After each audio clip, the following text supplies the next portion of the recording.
Hi, everybody. I'm Darla Reborn, encouraging independent thought and challenging popular opinion. I want to talk about forgiveness today.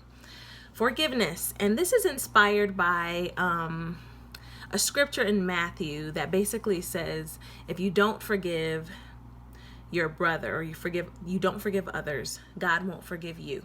I just want to lay this out. Whatever you do to other people, you do it to yourself. Whatever you do to other people, whatever you give to other people, you give from an abundance of what's already inside of you. So unforgiveness of others is unforgiveness. And if you're unforgiving of other people, you've already been unforgiving of yourself. Just like that saying in The Color Purple, that what you do to me already done to you. The reason for that is because everything you do to other people, you've already done to yourself, which is why it's easy for you to do it to other people. So if you're holding on to things that other people have done to you, I promise you're holding on to mistakes you've made. You're holding on to things that you're ashamed of and embarrassed by, and it's carrying itself with you. And so one of the first people that you need to forgive before anybody else, and you may or may not realize this, is yourself. Because we have a way of blaming ourselves for things that even other people do. We even have a way of blaming ourselves when other people mistreat us. We're mad that somehow we must have done something to cause someone else to do something to us. Like a good example of this is the abandoned child. Dad or mom left, or dad or mom was abusive. And it's so easy when you have a caretaker, a person in authority who's not taking responsibility for what they've done to you, especially when they're absent. You cannot unleash or express the anger you have to that person because they're not there.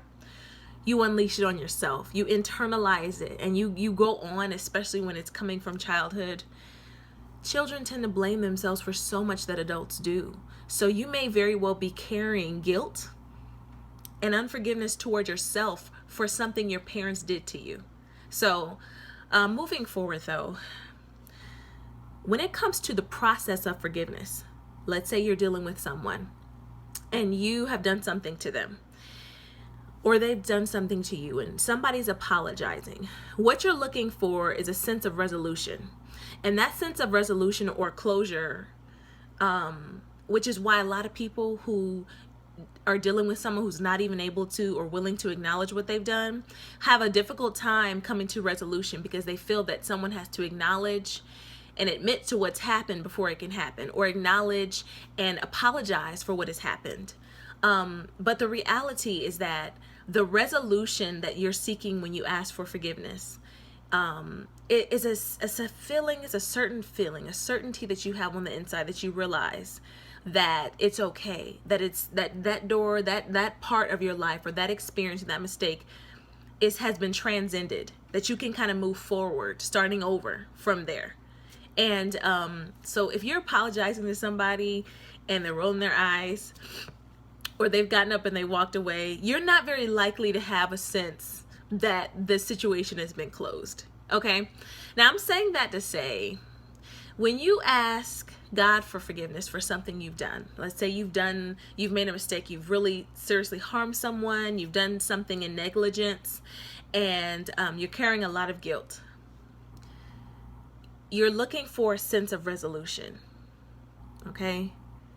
That feeling of resolution or completeness, whether or not you believe you're forgiven, is something entirely different than the feeling that you've been forgiven. And when you do not feel forgiven, you feel guilt. Okay? So there are many times when you may ask for forgiveness to other people or to God, and you still carry guilt. And I just want to offer to you that when you do not have a sense of completion after you've asked for forgiveness from God, it is because you have not forgiven yourself. Just sit in that for a second. Just think about that. Because so often, like I said before, we focus on the forgiveness of other people. We almost prioritize that. And often there's even a sense of guilt that comes from unforgiveness. We might claim that, because we feel like we're supposed to forgive and it's the right thing to do and it's a good thing to do. Some of us even go so far as to convince ourselves that we have forgiven when we haven't. And you want to know how you haven't forgiven? You still get a sense of pleasure if you feel that something bad has happened to the person who's done you wrong. You feel a need to express and to express to them the magnitude of the harm they've done to you. Those are reflections of an incomplete forgiveness process. And this isn't to say that to bash you or anything like that, because forgiveness is not like, I don't believe it's necessarily an occasion so much so as it's a process, because you have to grieve. When something's happened to you, you got to grieve that. You got to get through that process, okay? And I'll get to what I believe leads to forgiveness and what helps you in the process of forgiveness later. But when you are unforgiving of yourself, just like when you're unforgiving of other people, you want revenge, you want something bad to happen to the person. And because we have a strong sense of punishment in our culture, you start to punish yourself. And I think that some of the behaviors that we define as like party behaviors or irresponsible sexual behaviors or even addictive behaviors can very well be the behavior of guilty people. People who feel guilt, people who have unresolved anger toward themselves, unresolved forgiveness to themselves, and they need to feel like they have to punish themselves. They have to pay. You have to recompense somehow for what you've done when you have not let go of a mistake that you've made, or something that you perceive as a mistake, or something that you realize that once it's been done, you can't undo it. It's permanent. You don't get back a life that has been taken. You don't get back just certain mistakes, or particularly the things that we consider unforgivable, which that term is a doozy. I mean, just the thought of that keeps people in guilt. Once you do make a certain decision, oftentimes you feel like you're done. And you can very well live your life as if you are done. Okay. But I just want to offer you this as an assistance in the forgiveness process. I believe that one of the first things, or one of the major things that assists in forgiveness, is understanding. Understanding.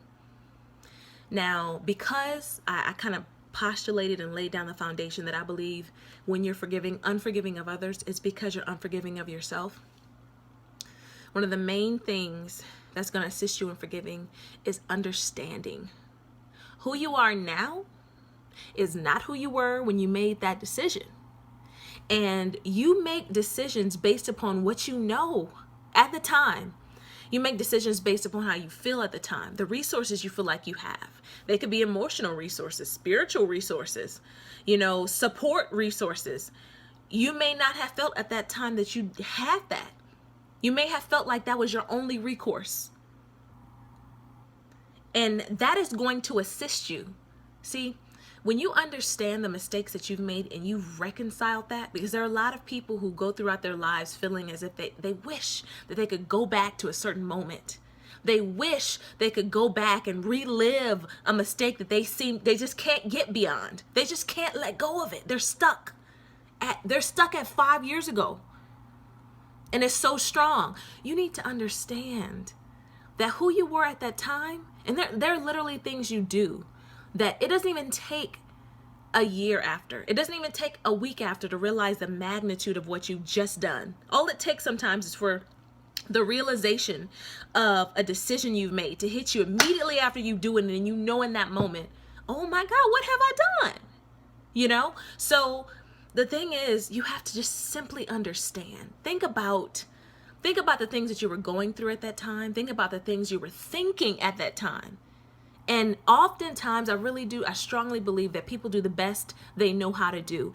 And oftentimes, the reason why we cannot forgive is because we tell this of other people and we tell it of ourselves. I should have known better. I knew better. Let me tell you something. You know what you do. What you do is a reflection of what you know. It's one thing to have heard something and think, okay, well, this is the way it's supposed to be. It's another thing to have an experience Because if you're not doing what you claim to know, you really don't know. So you need to give yourself, you need to give yourself the grace of understanding that at that time you didn't know the things you now know. The experiences that you had. Maybe you are repeating negative patterns that have happened in your life. Maybe, maybe, like I said, you didn't feel like you had any other choice to make at the time. Those things can keep you stuck. And how the heck did I do that? How the heck did they do that? And I'm telling you, when you are able to forgive yourself and just give yourself the grace of understanding that you made a decision for a particular reason and you really did make what you thought was the best decision at the time. You wouldn't make it again, but at the time, that's what you thought.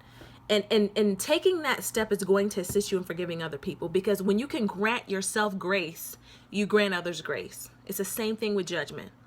And that's why I believe that scripture that says that when you judge people, the same measure of judgment is rendered to you. Because literally, just like the saying goes, when you point a finger outward, there are 3 other fingers pointing inward at you. Because you judge people the exact way you judge yourself. When a woman's been in an abusive relationship and we talk about her and we say that she's stupid, I promise you, you tell yourself you're stupid, just like you said that she's stupid for going back to that relationship or that's the same thing you tell yourself when you make mistakes. There's absolutely no grace. There's no forgiveness. There's guilt. And that's going to eat away at you. So I really believe that the takeaway from this is understanding that when you're unforgiving of other people, unforgiveness is unforgiveness. If you're unforgiving, you're unforgiving. So that includes you. And forgiveness toward yourself. When you're able to do that, you're able to give it to other people. So thank you so much for listening. I hope that blesses and supports someone in their growth. Peace out. Till next time.